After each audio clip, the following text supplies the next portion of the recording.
எனக்கு பிரியமான நாட்டு மக்களே, வணக்கம்.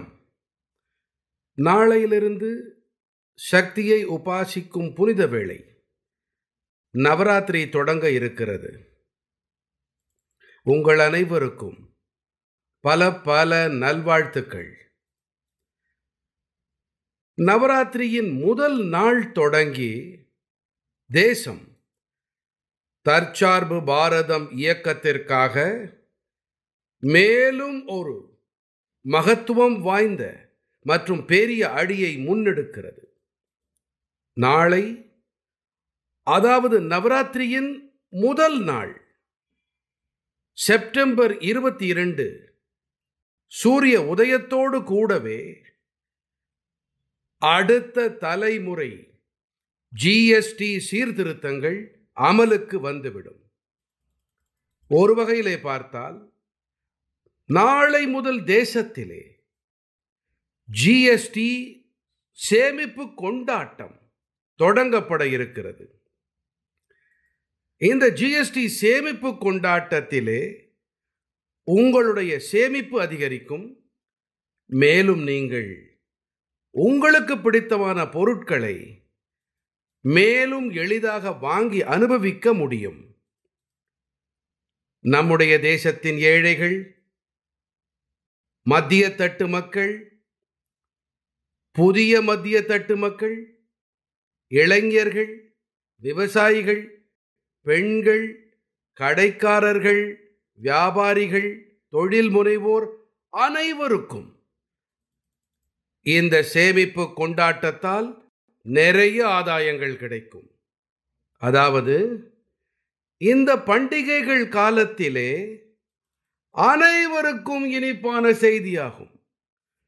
தேசத்தின் ஒவ்வொரு குடும்பத்தின் சந்தோஷங்கள் அதிகரிக்கும். நான் தேசத்தின் கோடானு கோடி குடும்பத்தவர்களுக்கும் அடுத்த தலைமுறை ஜிஎஸ்டி சீர்திருத்தங்கள் மற்றும் இந்த சேமிப்பு கொண்டாட்டத்திற்கான பல பல நல்விருப்பங்களை தெரிவிக்கிறேன், நல்வாழ்த்துக்களை தெரிவிக்கிறேன். இந்த சீர்திருத்தங்கள் பாரதத்தினுடைய வளர்ச்சி பயணத்திற்கு மேலும் வேகம் கூட்டும், தொழில்களை மேலும் சுலபமானதாக ஆக்கும், முதலீடுகளை மேலும் கவரக்கூடியதாக இருக்கும். மேலும் ஒவ்வொரு மாநிலத்திற்கும் வளர்ச்சிக்கான ஓட்டத்திலே சமமான களம் அமைத்து கொடுக்கும். நண்பர்களே, 2017ஆம் ஆண்டிலே பாரதமானது ஜிஎஸ்டி சீர்திருத்தங்களை நோக்கி முன்னேறியது. அது ஒரு பழைய சரித்திரத்தை மாற்றுவதற்கும் ஒரு புதிய சரித்திரத்தை இயற்றவும் கூட தொடக்கமாக அமைந்தது. பல பத்தாண்டுகள் வரை நமது தேசத்தின் மக்கள், நீங்கள் அனைவரும், நமது வியாபாரிகள் தனித்தனி வரிகள் என்ற வலையிலே சிக்கியிருந்தார்கள்.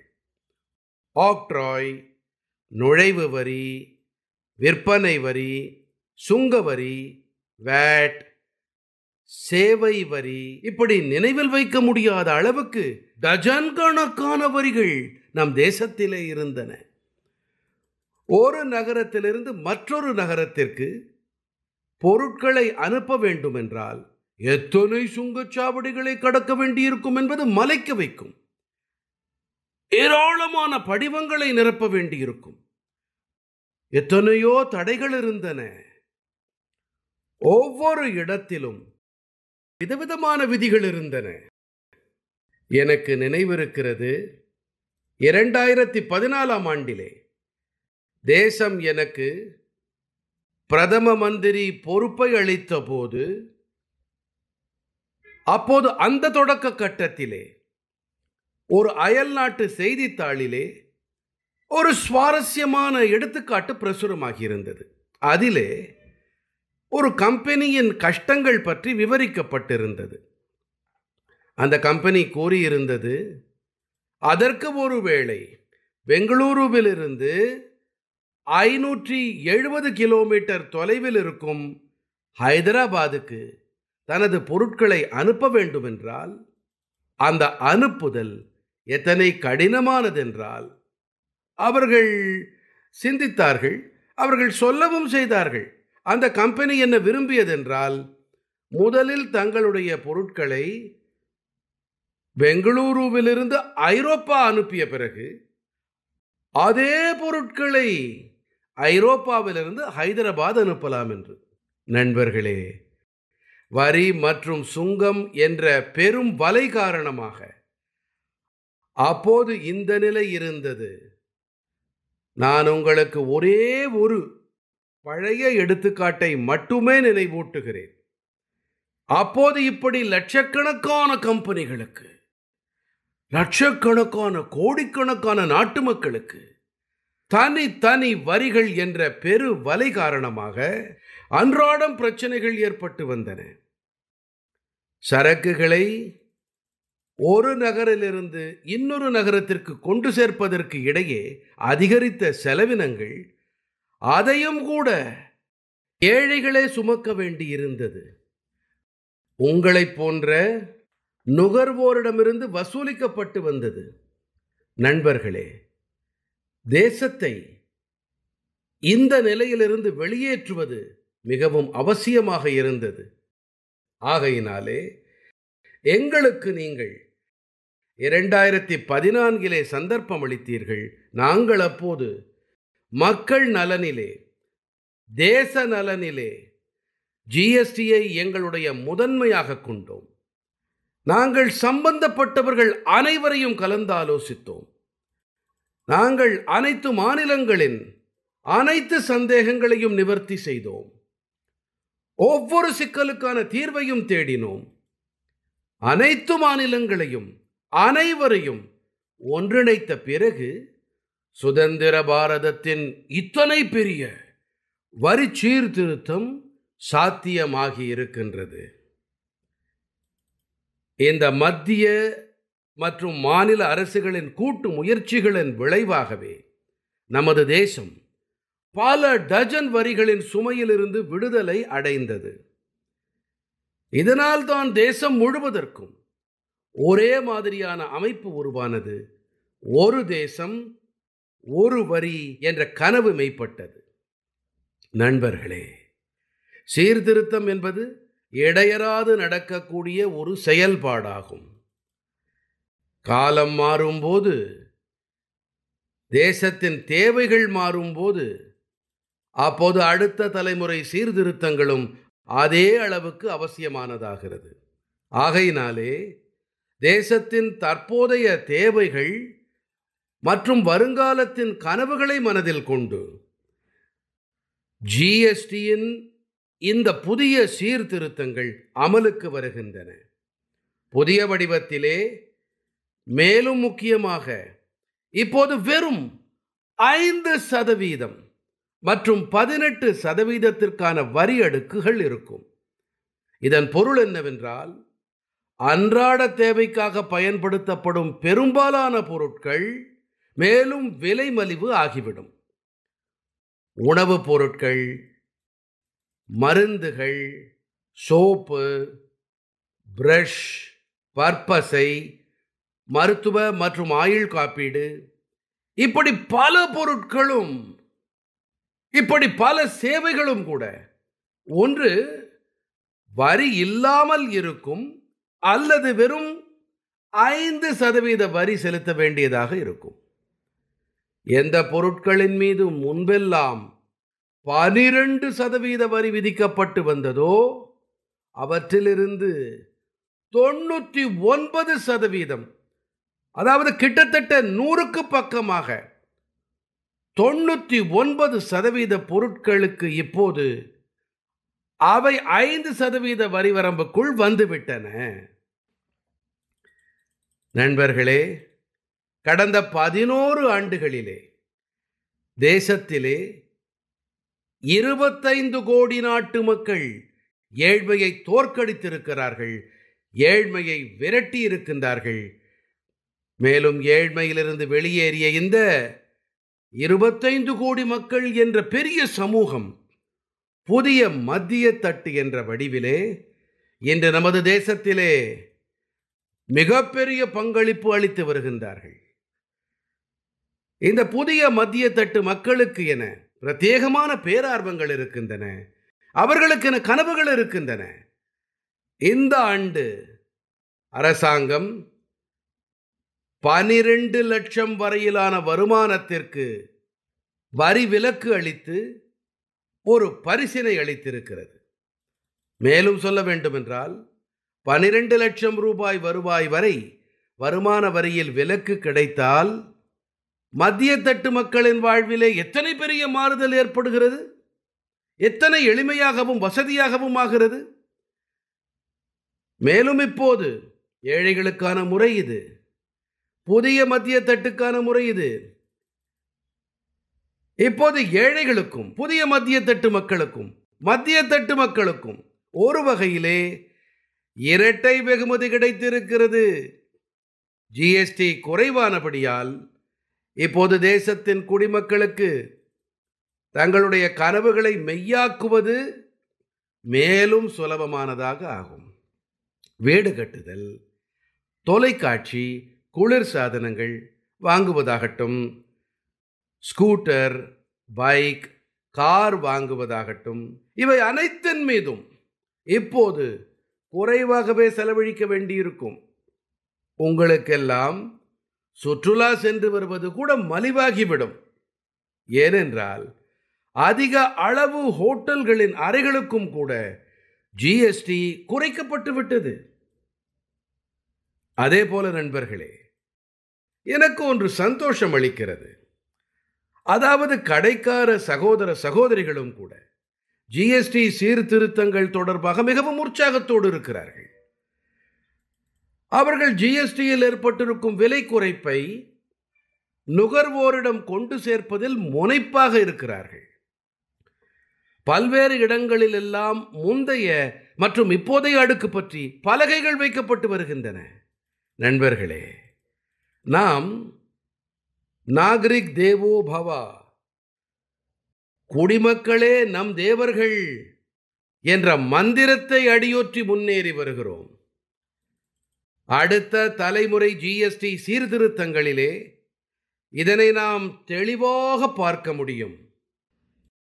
நாம் வருமான வரியிலே விலக்கு மற்றும் ஜிஎஸ்டியிலே விலக்கு இரண்டையும் இணைத்து பார்த்தால் ஓராண்டிலே எடுக்கப்பட்ட தீர்மானத்தால் இதனால் தேசத்தின் மக்களுக்கு 2.5 லட்சம் கோடி ரூபாய்க்கும் அதிகமான சேமிப்பு ஏற்படும். ஆகையால் தான் நான் இதை சேமிப்பு கொண்டாட்டம் என்று கூறுகிறேன். நண்பர்களே, வளர்ச்சியடைந்த பாரதம் என்ற இலக்கை அடைய வேண்டினால் நாம் தற்சார்பு பாரதம் என்ற பாதையிலே பயணித்தே ஆக வேண்டும். மேலும் பாரதத்தை தற்சார்பு உடையதாக ஆக்க மிகப்பெரிய பொறுப்பு நம்முடைய எம்எஸ்எம்இக்கள், அதாவது நமது சிறு, மத்திய மற்றும் குடிசை தொழில்களின் மீதும் இருக்கின்றது. எவை நாட்டு மக்களின் அத்தியாவசிய தேவைகளோ, எவற்றை நாம் தேசத்திலேயே தயாரிக்க முடியுமோ அவற்றை நாம் தேசத்திலேயே தயாரிக்க வேண்டும். நண்பர்களே, ஜிஎஸ்டியின் அடுக்குகளை குறைத்ததால் விதிகள் மற்றும் செயல்முறைகள் மேலும் சுலபமாக ஆனதால் நமது எம்எஸ்எம்இக்கள், நமது சிறு தொழில்கள், குறு தொழில்கள் ஆகியவற்றுக்கு நிறைய ஆதாயங்கள் கிடைக்கும். அவற்றின் விற்பனை அதிகரிக்கும். வரிகள் குறைவாகவே செலுத்த வேண்டியிருக்கும். அதாவது அவர்களுக்கும் கூட இரட்டிப்பு ஆதாயம் கிடைக்கும். ஆகையால் இன்று என்னுடைய எம்எஸ்எம்இக்களிடம் சிறு தொழிலாகட்டும், குறு தொழிலாகட்டும், குடிசை தொழிலாகட்டும், உங்கள் அனைவரிடத்திலுமே அதிக அளவு எதிர்பார்ப்புகள் இருக்கின்றன. உங்களுக்கும் தெரியும், பாரதம் வளமையின் சிகரத்தின் மீது இருந்தபோது அப்போது பாரதத்தின் பொருளாதார அமைப்பின் முக்கியமான ஆதாரமாக நம்முடைய MSMEக்களே இருந்தன. நமது சிறு மற்றும் குடிசை தொழில்கள் இருந்தன. பாரதத்தின் தயாரிப்பு துறை, பாரதத்தில் உருவாக்கப்பட்ட பொருட்களின் தரம் சிறப்பானதாக இருந்தது. நாம் அந்த கௌரவத்தை மீட்டெடுத்தாக வேண்டும். நமது சிறு தொழில்கள் தயாரிப்பவை, அவை உலகிலே அனைத்து உரைகற்களிலும் சிறப்பானவையாக இருக்க வேண்டும், மிக அருமையானவையாக இருக்க வேண்டும். நாம் தயாரிக்கும் பொருட்கள் அவை உலகிலே அட்டகாசமான முறையிலே மிகச்சிறப்பான பொருளுக்கான அடையாளமாக இருக்க வேண்டும். நமது பொருட்களின் தரம் உலகிலே பாரதத்தின் அடையாளத்தை உயர்த்த வேண்டும், பாரதத்தின் கௌரவத்தை உயர்த்த வேண்டும். நாம் இந்த இலக்கை நோக்கி பணியாற்ற வேண்டும். நண்பர்களே, தேசத்தின் விடுதலை போருக்கு எப்படி சுதேசி என்ற மந்திரத்தால் பலம் கிடைத்ததோ, அதே போல தேசத்தின் வளமைக்கும் கூட சுதேசி என்ற மந்திரத்தால் மட்டுமே சக்தி கிடைக்கும். இன்று அறிந்தோ அறியாமலோ நமது அன்றாட பயன்பாட்டு பொருட்களிலே நிறைய அந்நிய பொருட்கள் இணைந்து விட்டன. நமக்கும் இது தெரியக்கூட இல்லை. நம் பையில் இருக்கும் சீப்பு அயல் நாட்டதா அல்லது நம் நாட்டதா நமக்கு தெரியாது. நாம் இவற்றிலிருந்தும் கூட விடுபட்டாக வேண்டும். நாம் வாங்கும் பொருட்கள் எல்லாம் இந்திய தயாரிப்பாக இருக்க வேண்டும். இதிலே நமது தேசத்தின் இளைஞர்களின் உழைப்பு இருக்க வேண்டும். நமது தேசத்தின் சகோதர சகோதரிகளின் வியர்வை இருக்க வேண்டும். நாம் அனைத்து இல்லங்களையும் சுதேசியின் அடையாளமாக ஆக்க வேண்டும். அனைத்து கடைகளையும் சுதேசியால் அழகுபடுத்த வேண்டும். பெருமையோடு கூறுங்கள், இது சுதேசி என்று. பெருமையோடு சொல்லுங்கள், நான் சுதேசியை வாங்குகிறேன் என்று. நான் சுதேசி பொருட்களை விற்கவும் செய்கிறேன் என்று. இதுவே அனைத்து பாரதியர்களின் உணர்வாக ஆக வேண்டும். எப்போது இப்படி நடக்கிறதோ அப்போது பாரதம் விரைவாக வளர்ச்சி அடையும்.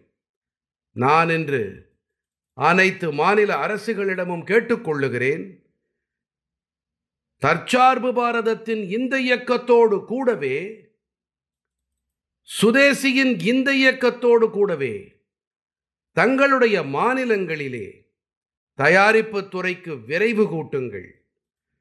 முழு சக்தியோடு, முழு உற்சாகத்தோடு இணையுங்கள். முதலீடுகளுக்கான சூழலை அதிகரியுங்கள். மத்திய அரசும் மாநில அரசுகளும் இணைந்து முன்னேறும் போது தற்சார்பு பாரதம் என்ற கனவு நிறைவை காணும். பாரதத்தின் அனைத்து மாநிலங்களும் வளர்ச்சியடையும், பாரதம் வளர்ச்சியடையும். இந்த உணர்வோடு கூடவே நான் மீண்டும் ஒரு முறை இந்த சேமிப்பு கொண்டாட்டத்திற்கான பல நல்வாழ்த்துக்களை தெரிவித்துக் கொண்டு என்னுடைய உரையினை நிறைவு செய்கிறேன். ஒரு முறை மீண்டும் உங்கள் அனைவருக்கும் நவராத்திரிக்கான, GST சேமிப்பு கொண்டாட்டத்திற்கான பல நல்வாழ்த்துக்கள், பல நன்றிகள்.